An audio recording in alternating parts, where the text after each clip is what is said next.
Okay, we are in Monticello, Utah. They have like this little welcome center, but we were driving by, spotted this tractor.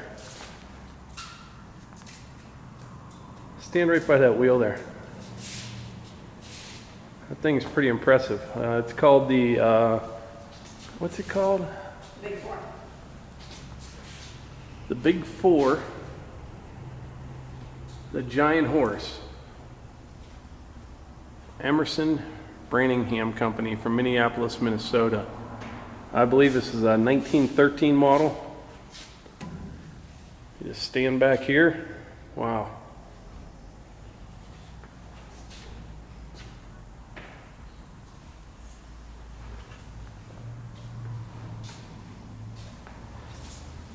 These wheels are almost 8 feet.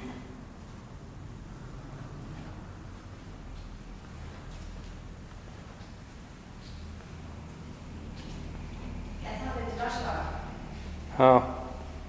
Says here. The outfit was moved to a field, and the brush allowed the dirt and the hot sun before burning. A horse rake was run down the back through the center of the field. The brush on the strip burned. The tractor pulling about 8 feet of the disc plows, cutting 7 to 8 inches in depth, set down and burned the strip. On the left of the plows was the attached a set of spike-tooth harrows, followed by a rake. The harrows rode over the strip of brush, loosening the dirt from the roots so the brush would burn. The rake piled the brush for burning. A man stationed in the rake seat would torch in one hand, a can of gasoline in the other. He dumped on the rake. He would pour the quantity of gasoline on the pile of brush and ignite it. In this manner, the outfit came around the next time. There was a clean strip of ground over the engine and the plow could travel. Isn't that crazy?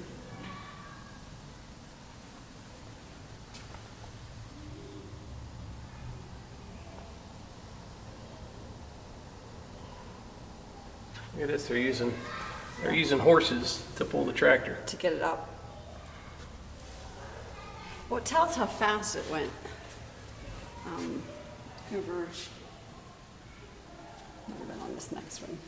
There, it's hooked to, it's got its power takeoff running something. I can't tell what it is. Oh, here's it. The plowing speed is somewhat 2 miles per hour. 20 acres can be plowed and burned in 10-hour day. Yeah, this is the Big Four grubbing sagebrush. A little different than the brush hogs that we have today.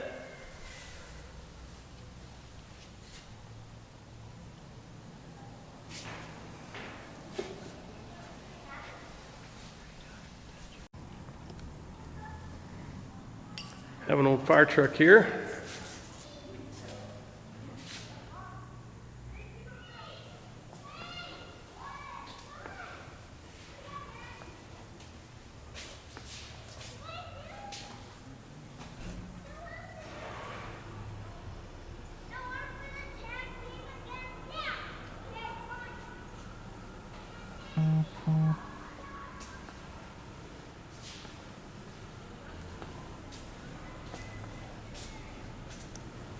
These spokes.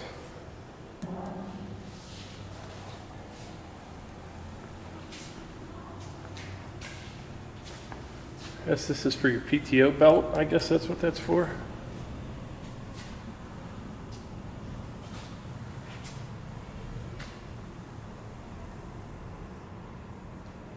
Huh.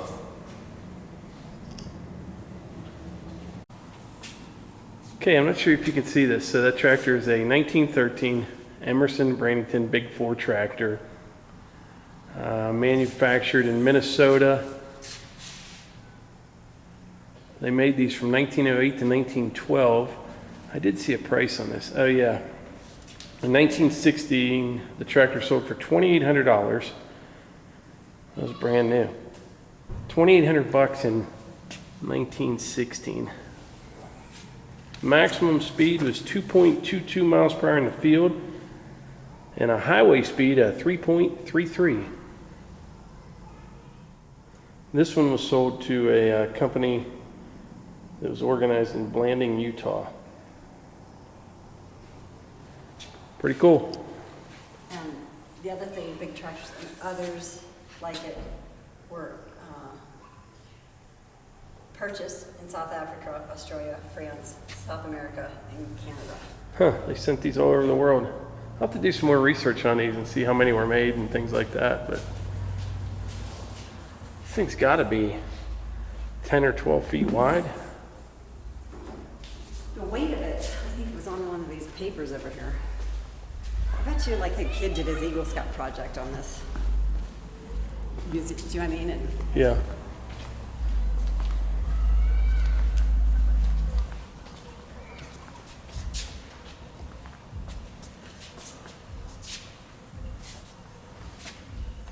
they sold shares or stock. Yeah, they sold stock in a company.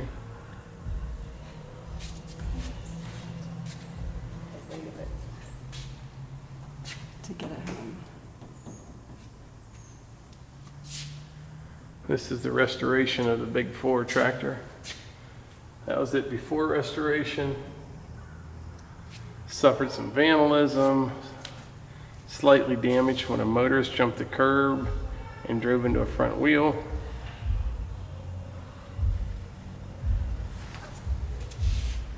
There's they tore it apart.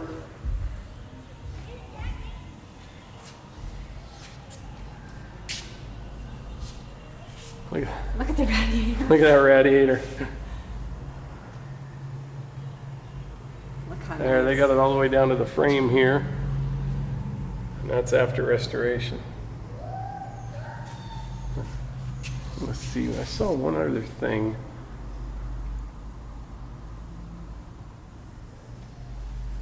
The engine proved to be more of a challenge after decades of sitting in the park and not being run. Parts that could have easily been removed became souvenirs.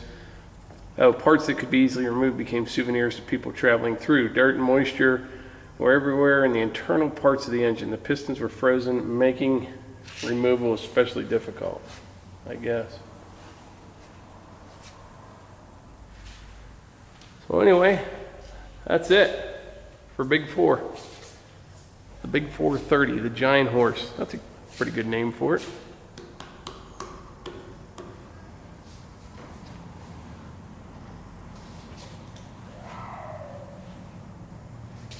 Here's the overflow for the radiator. Motor oil costs 50 cents a gallon. All right, next we're heading to Monument Valley.